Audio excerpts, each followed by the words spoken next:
a cardboard box, built to one exact measurement, the width of a bank teller's window. Cartel operatives custom-built these by the hundreds, so the cash could slide through HSBC's teller windows without anyone having to ask a single question. $9.4 billion in bulk cash waved through because Mexico was rated standard risk, the lowest tier possible. And when they got caught laundering money for the Sinaloa cartel, moving funds for sanctioned states, not one executive went to prison. Not one. HSBC wasn't too big to fail, it was too big to jail. The mechanism was brutally simple. HSBC branches across Mexico took in a flood of cash from some of the most dangerous criminal organizations on earth, including the Sinaloa cartel. The U.S. Department of Justice confirmed it. At least $881 million in drug money washed through the bank. Boxes built to the exact dimensions of the teller windows. Day after day, sometimes hundreds of thousands of dollars into one account in a single day. Between 2007 and 2008, HSBC Mexico sent $7 billion in physical U.S. dollars to its American affiliate, more than any other Mexican bank. A volume so high, regulators said it could only be possible if it included drug proceeds. HSBC wasn't even the first bank running this exact playbook. Just 2 years earlier, a Wells Fargo subsidiary called Wachovia had failed to monitor $378 billion in transfers from Mexican currency exchange houses, including one used by the Sinaloa cartel to buy planes for smuggling drugs. Wachovia settled for $160 million. No one went to prison there either. And when investigators started closing in on that exchange house, Casa de Cambio Puebla, its operators didn't stop. They simply moved their accounts to HSBC, the same cartel money, a different logo on the building. The bank's internal controls weren't just weak, they were practically non-existent. A U.S. Senate investigation found the anti-money laundering department was severely understaffed, and Mexico was rated standard risk, the lowest risk category that exists. That single classification meant over $670 billion in wire transfers and more than $9.4 billion in bulk cash received grossly inadequate monitoring. At the same time, HSBC was systematically violating U.S. sanctions. For years, stripping wire transfers of any identifying information that would flag prohibited transactions with Iran, Cuba, and Sudan. Hundreds of millions of dollars moved through the U.S. financial system, invisible to regulators by design. This wasn't an isolated incident. To understand how a global institution ends up this tangled with organized crime, you have to look at where it came from. The Hong Kong and Shanghai Banking Corporation was founded in 1865, immediately after Britain's Opium Wars. Its creation is inseparable from the opium trade. Merchants who profited from trafficking opium from British India into China built this bank to finance exactly that kind of illicit cross-border flow of money. From day one, HSBC's business model was built on profiting from huge illegal cross-border transactions. Laundering cartel money in the 21st century wasn't a departure from the bank's history. It was a return to its roots. As the scale of the criminality became undeniable, a 2012 U.S. Senate investigation described HSBC's culture as pervasively polluted.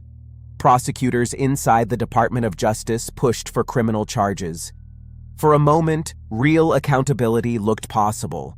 Then the system protected itself. George Osborne, at the time the UK's Chancellor of the Exchequer, wrote directly to the chairman of the U.S. Federal Reserve, Ben Bernanke, and to Treasury Secretary Timothy Geithner. His warning: prosecuting HSBC risked serious damage to global financial stability. Contagion. Consequences for Europe and Asia. The UK's financial regulator backed him up. Officials later called it a firestorm. The message was unmistakable.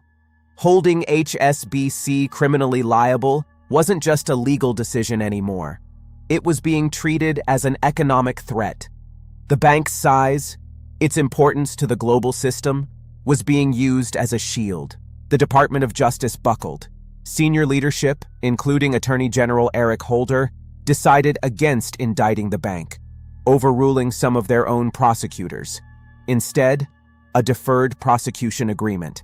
HSBC would admit to criminal conduct, pay $1.92 billion, and promise to clean up its act. This wasn't paranoia, it was policy. Lanny Breuer, the Assistant Attorney General who signed off on the deal, later admitted the decision came down to what regulators call collateral consequences, weighing job losses and shockwaves to the world economy against a full prosecution. He'd go on to say those considerations literally keep me up at night. The following year, Eric Holder told the Senate something almost as damning. Some banks might have grown too large to prosecute without risking the financial system itself. Within days, facing backlash, he insisted the opposite, that no bank was too big to jail. Both statements can't be true. Only one of them matches what actually happened. To a bank that made nearly $22 billion in profit in 2011 alone, that fine was a rounding error. The cost of doing business. To lawmakers, it was an outrage. Senator Elizabeth Warren, in a now famous hearing, asked regulators one simple question: how many individuals from HSBC went to jail? The answer: none. The injustice is sharper when you look at the people involved. Everett Stern, a compliance officer at HSBC in 2010, he says he discovered a money laundering network helping fund groups linked to terrorism, including Hezbollah. When he reported it, he alleges he was told to clear the transactions and stop investigating. He refused. He became a whistleblower. He left the bank. For a time, he worked at a restaurant. Stephen Green, group chairman of HSBC from 2006 to 2010, the exact period the worst of the criminal activity happened. An ordained priest.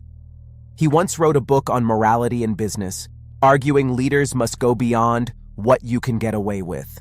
After the scandal broke, he said he had no case to answer. He wasn't prosecuted. He was appointed to the House of Lords and became the UK's Minister for Trade and Investment. The whistleblower was sidelined. The executive who oversaw the crime was rewarded with a government post. This is the mechanism of impunity in action. It's not about what you did, it's about who you are. And here's the part that proves this wasn't a one-time failure. As part of the settlement, a court-appointed monitor was installed inside HSBC for 5 years to watch over every transaction.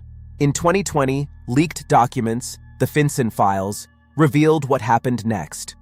While under that exact supervision, HSBC kept moving money for a Ponzi scheme built on immigrant life savings, kept processing suspicious transfers linked to a Panamanian firm the Treasury Department would later say was laundering cash for drug traffickers, kept banking a Transnistrian financial network flagged by U.S. regulators as a haven for organized crime, while someone was, on paper, watching every single wire. The punishment wasn't just too small. It didn't even work while it was happening.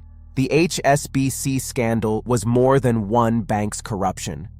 It was a live demonstration of an unspoken rule of modern finance. Some institutions aren't just too big to fail. They're too powerful to prosecute.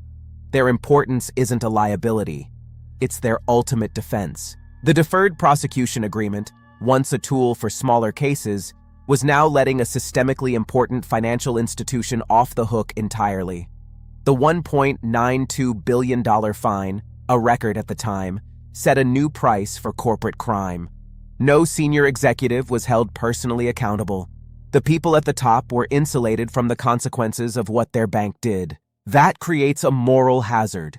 If the worst-case outcome for laundering billions is a fine that's a fraction of annual profit, what's the real incentive to stop? The cost of criminal behavior becomes a predictable business expense. Too big to jail reveals a two-tiered system. One for you and me, another for the giants that could shake the world economy. A small-time dealer faces the full weight of the law. A small business owner who makes a tax mistake faces harsh penalties. A multi-trillion-dollar bank that launders cartel money gets a deal, precisely because of its power. This isn't a bug, it's the system, working as designed. Power protects itself.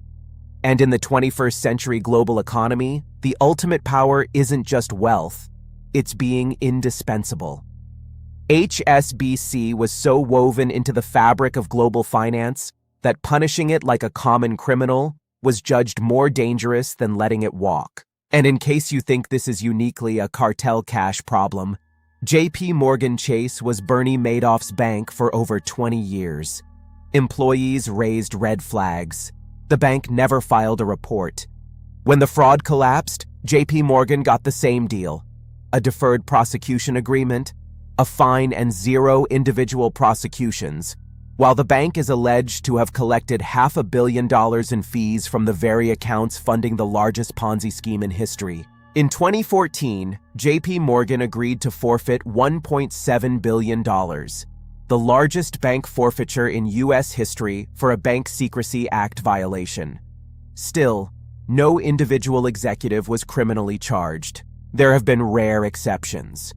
In 2014, Credit Suisse pleaded guilty to a criminal charge for helping Americans evade taxes, proof that a guilty plea is technically possible. But notice what didn't change. No executive went to prison. The bank kept its license, kept operating, and absorbed the fine as a cost of business, just like HSBC did. The exception proves the rule. It doesn't break it. In 2017, the 5-year agreement expired. The Department of Justice moved to dismiss the charges. The case closed. HSBC weathered the storm. Proof that when justice goes up against leverage, leverage wins. This isn't just HSBC's story. It's a blueprint, one that's already waiting for the next global institution that gets caught. So when the next scandal breaks, will the outcome be any different? Or has the price of justice already been set? This is how power protects itself, not with force, but with paperwork. If you want to see how these systems really work, hit like and subscribe to Second Move.